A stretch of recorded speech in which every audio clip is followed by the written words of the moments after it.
तो आज हम लोग फ्लूइड मैकेनिक्स का एक इम्पॉर्टेंट टॉपिक्स है स्टोक्स लॉ। तो उसको पढ़ेंगे और उसको समझेंगे। जो स्टोक्स लॉ के अंदर जब हम पढ़ेंगे तो एक आएगा आपको टर्मिनल वेलोसिटी और विस्कस फोर्स या कोफिशिएंट ऑफ विस्कोसिटी में एक रिलेशन बताएगा। तो चलो शुरू करते हैं। स्टोक्स लॉ क्या है? तो स्टोक्स लॉ क्या है ये देखते हैं। स्टोक्स थ्योरम भी बोल सकते हैं इसको। अब क्या है ना, अभी तक हम लोग पढ़ रहे थे ये लिक्विड सरफेस के बीच में क्या लग रहा था, विस्कस फोर्स लग रहा था। लेकिन अब हम लोग पढ़ेंगे जो कोई बॉडी है जो लिक्विड के अंदर फ्लूइड के अंदर मूव कर रही है तो उस पर विस्कस फोर्स लग रहा है। तो क्या है ना कोई बॉडी जब किसी लिक्विड में मूव करता है तो अपने कांटेक्ट वाले लेयर के जिसके कांटेक्ट में रहता है उसको ड्रैग करता है, खींच के ले जाता है अपने साथ। लेकिन इसके जस्ट बगल वाला लेयर क्या रहते हैं, अनडिस्टर्ब रहते हैं। तो इस लेयर को ले जाएगा। अब अगल बगल के जो लेयर है वो तो अनडिस्टर्ब रहेगा, जिसके चलते ये लेयर जाना नहीं चाहेगा। इसके बीच में एक फोर्स डेवलप हो जाएगा अपोजिट डायरेक्शन में। यदि बॉडी इधर मूव कर रहा है स्फेरिकल बॉडी, तो ये लेयर इसके संपर्क में कांटेक्ट में वो इधर खिंचा के जाएगा। लेकिन इसके बगल वाले लेयर, ऊपर वाले लेयर क्या है, अनडिस्टर्ब है, वो रेस्ट में रहना चाहेंगे। तो इस लेयर को भी नहीं जाने देने चाहिए। लेकिन ये बॉडी इसको ज़बरदस्ती खींच के ले जाएगा, फोर्स लगा के खींच के ले जाएगा, जिसके चलते इस पर एक फोर्स डेवलप हो जाएगा पीछे की तरफ, जिसको कहेंगे कौन सा फोर्स विस्कस फोर्स। ये विस्कस फोर्स पीछे की तरफ डेवलप हो जाएगा, विस्कस फोर्स। उसी तरह से जब कोई बॉडी ऊपर से नीचे गिर रहा है तो इसके कांटेक्ट वाला लेयर क्या होगा, वो नीचे खिंचाएगा। लेकिन बाकी जो बगल वाला लेयर है क्या है, वो रेस्ट में ही रहना चाहेगा, जिसके चलते इस पर एक फोर्स ऊपर की तरफ डेवलप हो जाएगा, जिसको क्या कहेंगे, विस्कस फोर्स। तो हम ए वाला कंडीशंस के लिए अब इसका एक्सप्रेशन निकालेंगे। ये वाला तो समझने के लिए दे दिया। अब क्या है ना, तो आप देख रहे हो ये लिक्विड क्या कर रही है, रेस्ट फ्लूइड में मूव कर रहा है कोई बॉडी। कैसा बॉडी? तो कोई बॉडी का शेप होगा स्फेरिकल बॉडी। कैसा बॉडी होगा? स्फेरिकल बॉडी होगा। स्फेरिकल बॉडी होगा तो उसका रेडियस को क्या लेते हैं, स्फेरिकल बॉडी ऑफ रेडियस क्या लेंगे, ऑफ रेडियस ले लिया, ए चाहे यार एनसीईआरटी में ए लिया तो ए ले लिया।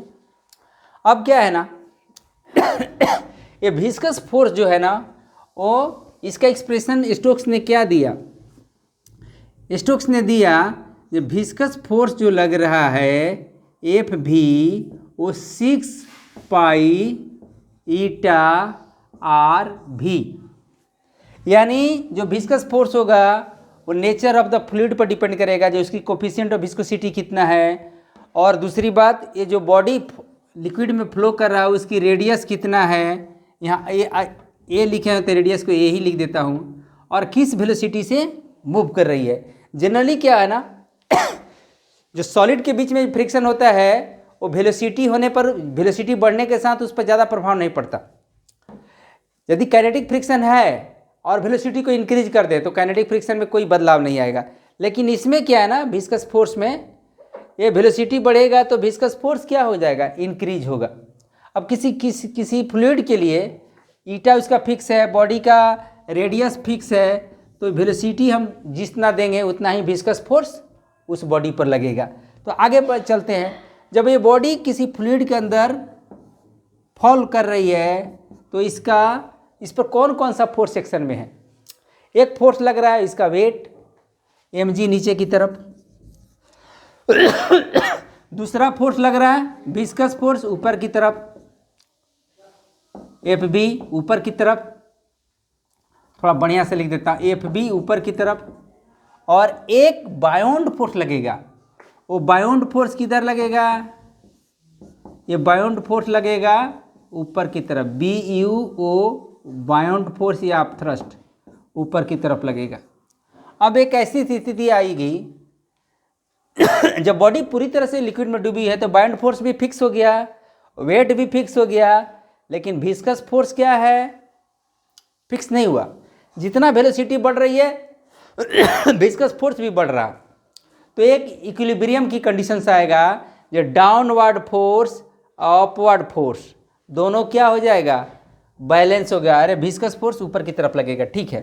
तो ऊपर डायरेक्शन में जो फोर्स लग रहा है उसमें दो फोर्स लग रहा है। कौन कौन? तो ऊपर की तरफ फोर्स लग रहा है, उसमें दो फोर्स लग रहा है। कौन कौन? एक लग रहा है बायोंड फोर्स ऊपर की तरफ, विस्कस फोर्स ऊपर की तरफ और वेट नीचे की तरफ। तो एट इक्विलिब्रियम क्या होने जा रहा है, इक्विलिब्रियम नेट फोर्स जीरो हो जाएगा। तो एफ भी viscous force, F B buoyant force और इसका वेट नीचे की तरफ। तो एफ बी के लिए आपको क्या फार्मूला बताया, 6 पाई ईटा आर भी। बायोंड फोर्स के लिए क्या लिखा, तो बायोंड फोर्स जब क्या फार्मूला होता है, डिस्प्लेस लिक्विड का वेट। तो बॉडी का जितना वॉल्यूम हो गया, क्योंकि बॉडी तो पूरा तरह से फ्लूइड में डूबा हुआ है, ये बॉडी पूरी तरह से पानी में डूबा हुआ है, तो बॉडी लिक्विड को कितना डिस्प्लेस करेगी, जितना इसका वॉल्यूम होगा। तो डिस्प्लेस लिक्विड का वॉल्यूम क्या होगा, 4/3 पाई आर क्यूब वॉल्यूम हो गया। और फ्लूइड की डेंसिटी को क्या ले लेते हैं, ए क्यूब लिख दिया, यहाँ रेडियस को ये माना था, ठीक है। अब बॉडी का डिस्प्लेस लिक्विड का वॉल्यूम हो गया, उसकी डेंसिटी हो गया सिग्मा। सिग्मा क्या है, density of the fluid, density of the fluid हो गया। अब इसके इक्वल में वेट लगेगा, तो वेट को भी लिखते हैं 4/3 पाई ए क्यूब वॉल्यूम इंटू बॉडी की डेंसिटी, मास हो गया, यहाँ पर जी लगेगा, यहाँ पर भी जी लगेगा। ये हो गया वॉल्यूम इंटू डेंसिटी मास, और जी मतलब उसका वेट, डिस्प्लेस लिक्विड का वेट, यहाँ भी जी लगा। हमको निकालना है ईटा या भी। अब ऐसी स्थिति में जो वेलोसिटी आती है उसको टर्मिनल वेलोसिटी कहते हैं। क्या कहते हैं, टर्मिनल वेलोसिटी। क्योंकि डाउनवर्ड फोर्स अपवर्ड फोर्स दोनों बैलेंस कर दिया, तो बॉडी पर नेट फोर्स जीरो हो गया।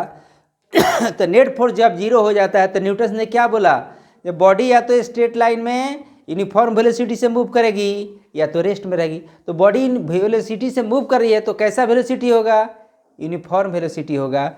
वैसे वेलोसिटी को कहते हैं टर्मिनल वेलोसिटी। यहाँ पर भी क्या है, एक कांस्टेंट वेलोसिटी है, कांस्टेंट है, जिसको क्या कहते हैं, टर्मिनल वेलोसिटी। क्या कहेंगे भैया, टर्मिनल वेलोसिटी कहेंगे। अब हमको टर्मिनल वेलोसिटी का एक्सप्रेशन निकालना है, तो इसको उधर लेके चला जाता हूँ। तो इधर रखता हूँ 6 पाई आर, कहीं लिखता हूँ कहीं ये लिखता हूँ, ये रहने दो, ठीक है ना। 6 पाई ईटा ए भी बराबर, उधर लेके चल जाता हूँ 4/3 पाई ए क्यू रो जी माइनस 4/3 पाई ए सिग्मा जी। अब क्या करेंगे ना, इसमें बहुत सारा चीज़ कॉमन आ जाएगा, बहुत सारा चीज़ कॉमन आएगा, तो कॉमन को बाहर निकालते हैं। तो कॉमन को बाहर निकालते हैं तो क्या बचेगा, 4/3 पाई ए क्यूब जी कॉमन आ गया, तो सिग्मा रो माइनस सिग्मा, जहाँ रो क्या है, density of the body, spherical body, और सिग्मा क्या है, तो डेंसिटी ऑफ द फ्लूइड है। अब क्या है ना, हमको यहाँ पर ईटा निकालना है या भी निकालना है, क्या निकाले, भी निकालता हूँ, तो नीचे में क्या जाएगा, 6 पाई जाएगा और एटा जाएगा, ए जाएगा, बस यही जाएगा 6 पाई एटा ए भी। अब काटेंगे अब क्या होगा देखिए, 4/3, ये 6 नीचे आ जाएगा, 6 पाई एटा ए, ऊपर में क्या रहेगा, 4 पाई ए क्यू जी ये आ जाएगा रो माइनस सिग्मा। अब काट पीट के आंसर निकालिए। 2 2 जा 4 और 2 3 जा 6, पाई पाई कट गया। अब पावर एक तो घट जाएगा, यहाँ 3 पावर है, यहाँ क्या कितना पावर है 3, यहाँ 3 पावर है, नीचे में ये पावर है तो एक पावर घट जाएगा। तो क्या हो जाएगा 2/9, तो पहले लिख दूँ 2/9 लिख दिया। पाई में ए का पावर क्या होगा, एक घट जाएगा तो 2 लिख देता हूँ। और क्या होगा जी होगा, ये रो होगा माइनस सिग्मा होगा, और नीचे में क्या आएगा ईटा आ जाएगा। ये वेलोसिटी आ गया, इसको टर्मिनल वेलोसिटी कहेंगे। जब वेलोसिटी कांस्टेंट हो गया, यदि ईटा का एक्सप्रेशन निकालना होगा यदि ईटा का एक्सप्रेशन निकालना होगा तो क्या आएगा उसको देखते हैं। ईटा का एक्सप्रेशन निकालना होगा तो ईटा बराबर हो जाएगा 2/9 ए स्क्वायर जी रो माइनस सिग्मा बट्टा ये वी टी। तो ऐसे वेलोसिटी, अब क्या है ना, बारिश की बूंदें बहुत ऊपर से आती है, बारिश की बूंदें बहुत ऊपर से आती है। तो जानते हो जो वेलोसिटी क्या होता है, इंक्रीज होता है, वी स्क्वायर बराबर क्या होता है 2gh। अब मान लेते 10 किलोमीटर ऊपर से कोई बारिश आ रही है तो क्या हो जाएगा 2g का वैल्यू 10 ले लो, और 10 किलोमीटर को क्या लिखोगे 10 × 10 का पावर 3, तो कितना आ जाएगा तो 3 1 4 1 5 आ गया, तो ये 20 लिख दिया और 10 का पावर 4 लिख दिया, तो 100√20। इतना मीटर पर सेकंड का जो स्पीड होता है ना, वो बहुत बड़ा स्पीड होता है। एक बुलेट से फायर करते हैं तो 500 में क्या होता है, उसके स्पीड से भी कई गुना है। ये √5 का 20 का वैल्यू क्या मान लेते हैं, 5 या 4 के बीच में मानोगे तो 400 मीटर पर सेकेंड स्पीड हो जाएगा। That is very very large speed. इसलिए जब वर्षा की बूंदें जब ऊपर से गिरेगी तो उसकी स्पीड यदि इंक्रीज हो जाए, यदि उस पर विस्कस फोर्स नहीं लगे तो इतना हो जाएगा कि हमारे माथे को छेद करके ज़मीन में चली जाएगी और हम जिंदा नहीं बचेंगे। लेकिन ऐसा नहीं होता क्योंकि उस पर एक विस्कस फोर्स लगता है, और विस्कस फोर्स लगने के बाद एक कंडीशंस आता है, जो नेट फोर्स उस पर 0 हो जाता है और वर्षा की बूंदें टर्मिनल वेलोसिटी से नीचे आने लगती है। तो ये हुआ टर्मिनल वेलोसिटी। अब टर्मिनल वेलोसिटी का फॉर्मूला एक्सप्रेशन आपको देना हो, डेफिनेशन देना हो तो क्या देंगे। तो चलिए टर्मिनल वेलोसिटी का मैं तो एक कांस्टेंट वेलोसिटी, ये constant velocity acquired by a body, acquired by a body when it falls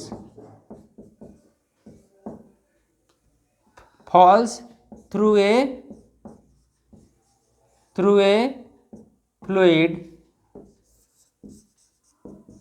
is called, क्या कहलाएगा, टर्मिनल वेलोसिटी। टर्मिनल वेलोसिटी ये हुआ टर्मिनल वेलोसिटी। जब किसी फ्लूइड से कोई बॉडी नीचे गिर रहा हो और उसकी वेलोसिटी कांस्टेंट हो, तो कांस्टेंट वेलोसिटी कब होगा, डाउनवर्ड फोर्स और अपवर्ड फोर्स दोनों कांस्टेंट हो जाएगा। तो नीचे वाला फोर्स होता है वेट, ऊपर वाला फोर्स होता है बाउंड फोर्स और विस्कस फोर्स, दोनों बराबर कर दे तो हमारा जब वेलोसिटी बॉडी का नेट फोर्स 0 हो जाएगा तो बॉडी यूनिफॉर्म वेलोसिटी से नीचे गिरना शुरू हो जाएगा, उसी को टर्मिनल वेलोसिटी कहते हैं। तो मैं समझता हूँ ये टर्मिनल वेलोसिटी जब कोई चीज़ बहुत ऊपर से या स्काई वगैरह से गिरती है तो कुछ हाइट के बाद वो टर्मिनल वेलोसिटी को एक्वायर कर लेता है। नहीं तो टर्मिनल वेलोसिटी को एक्वायर नहीं करेगा तो इसकी वेलोसिटी इतना इंक्रीज होगा ना कि धरती पर टकराने कर क्या हो जाएगा, पैराशूट से आदमी जब गिरता है ना तो टर्मिनल वेलोसिटी को एक्वायर कर लेता है और आसानी से धरती पर आकर गिर पड़ता है।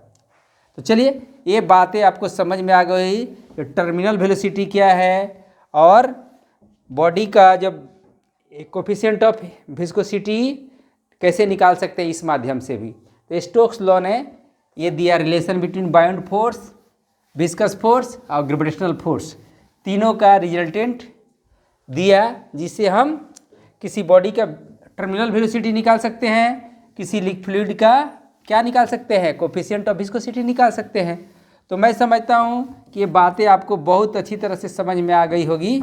अब एक छोटा सा न्यूमेरिकल आपको एनसीईआरटी के में एग्जाम्पल 10.10 दिया हुआ है, उसको देखते हैं। एग्जाम्पल 10.10 एनसीईआरटी मैं एनसीईआरटी की ही किताब में जो बुक में लिखी हुई बात है, तो एनसीईआरटी की ही बातों को एक्सप्लेन करके लिख रहा हूँ। तो आप एनसीईआरटी को हर कोई भी जाइए, कोटा में जाइए चाहे कहीं भी जाइए, तो वहाँ का टीचर क्या बताते हैं, जो एनसीईआरटी बुक को जरूर पढ़िए। और नीट के विद्यार्थियों के लिए तो बहुत अच्छी बात है, जो एनसीईआरटी को बढ़िया से पढ़ लो तो आपका बहुत सारा क्वेश्चन सॉल्व हो जाएगा। तो चलिए एक क्वेश्चन बनाते हैं। तो चलो बच्चों, अब एनसीईआरटी का एग्जाम्पल 10.10 देखते हैं, जो हमारा स्टोक्स लॉ ऑफ वेस्ट है। तो चलिए इसमें क्या क्या इंफॉर्मेशन दिया हुआ है देखते हैं। The terminal velocity of A copper ball of radius इतना, ये रेडियस का वैल्यू है, ए का वैल्यू है, ठीक है। Falling through a tank of oil eight 20 degree temperature, temperature constant रहता है। अब यहाँ पर वेलोसिटी है, तो ये कौन सा वेलोसिटी होगा, तो टर्मिनल वेलोसिटी होगा। Compute the viscosity of fluid oil, अब डेंसिटी ऑफ द ऑयल दिया हुआ है और density of the spherical copper ball दे दिया है, क्योंकि बॉल हमारा स्फेयर शेप में होता है। तो हमारे पास तो फार्मूला ऑलरेडी दिया हुआ है। अब यहाँ पर वैल्यू बैठाना है। 2 ए का वैल्यू क्या है, 2 mm ना। देखो ए जब 2 mm है तो 2 × 10⁻³ मीटर कर दीजिएगा। तो वैल्यू बैठा देता हूँ 2 × 10⁻³ का स्क्वायर। रो क्या होगा, बॉडी का डेंसिटी कितना है स्फेरिकल बॉल का, 8.9। वाटर का कितना, लिक्विड का कितना है, तो 1.5 और 10⁻³ तो दोनों में है, kg/m³। जी का वैल्यू क्या ले लेते हैं, 9.8 और नीचे में 9। भी का वैल्यू कितना है, 6.5 सेंटीमीटर है। तो मीटर में बदलने के लिए 10⁻² माइनस मीटर पर सेकेंड अब हो गया। अब यही निकालेंगे तो कोफिशिएंट ऑफ विस्कोसिटी निकल जाएगा। अब क्या है ना, अब इसको और तोड़ देते हैं। ये 2, ठीक है, ये 2 का स्क्वायर होगा तो 4 हो जाएगा। 10⁻³ है माइनस में, तो इसका स्क्वायर होगा तो -6 हो जाएगा। 10⁻⁻6, इसमें से माइनस करेंगे तो क्या होगा, 5 और 4 9 और 1 7, 7.4, 10⁻³ और 9 यहाँ पर लिख देते हैं 9.8 ये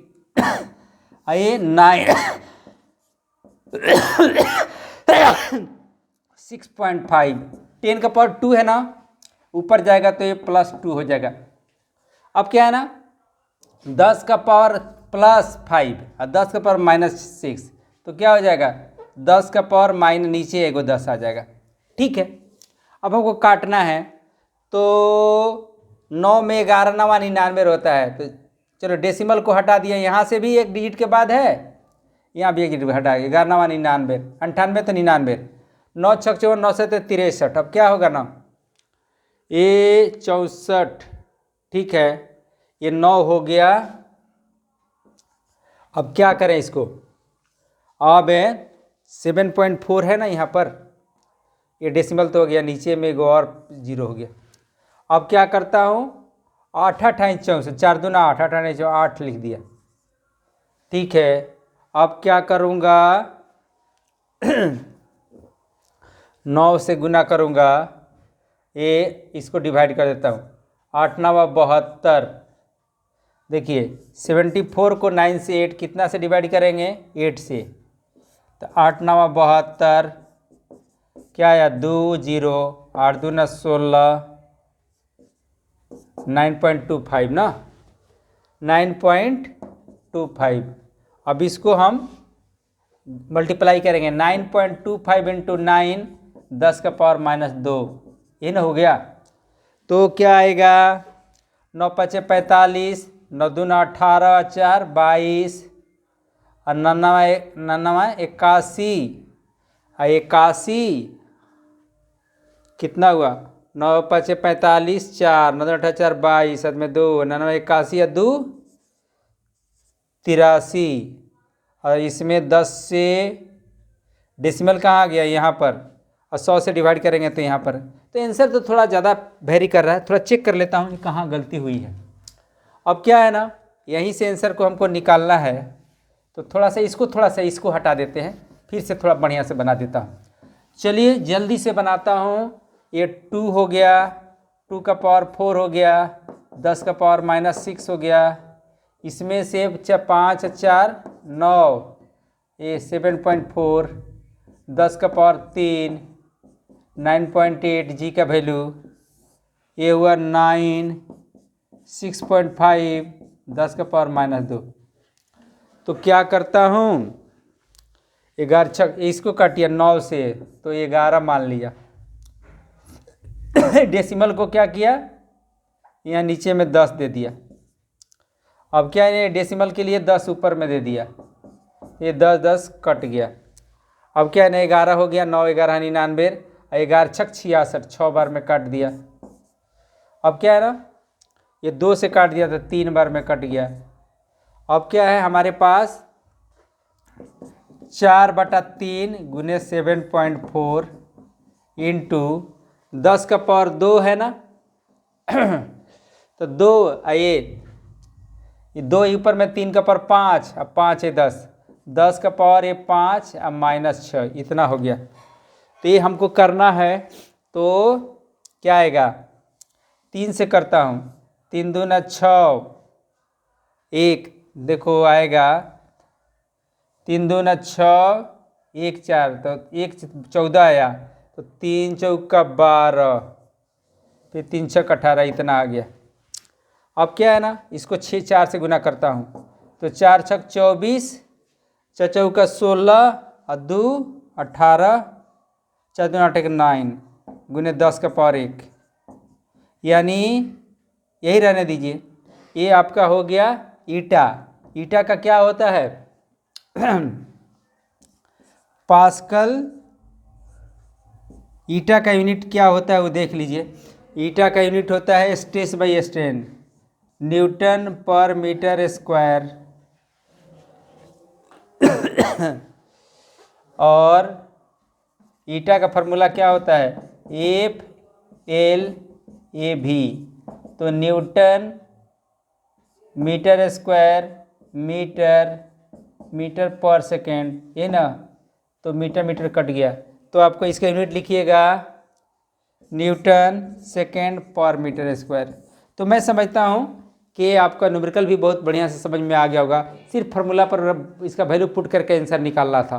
तो चलो मैं समझता हूँ, इस टॉपिक्स को देखिए, समझिए, लाभ उठाइए। एनसीईआरटी में दिए गए टॉपिक्स को मैं उसी के एनसीईआरटी की भाषा को ही सिंपल बनाकर इसको पेश करने की कोशिश किया हूँ। तो मैं समझता हूँ कि मेरे द्वारा बताया गया जो आपको टर्मिनल वेलोसिटी और स्टोक्स लॉ बहुत बढ़िया से समझ में आ गया होगा। तो हमारे वीडियो को सब्सक्राइब जरूर कीजिए। Thank you. जय हिंद, जय भारत।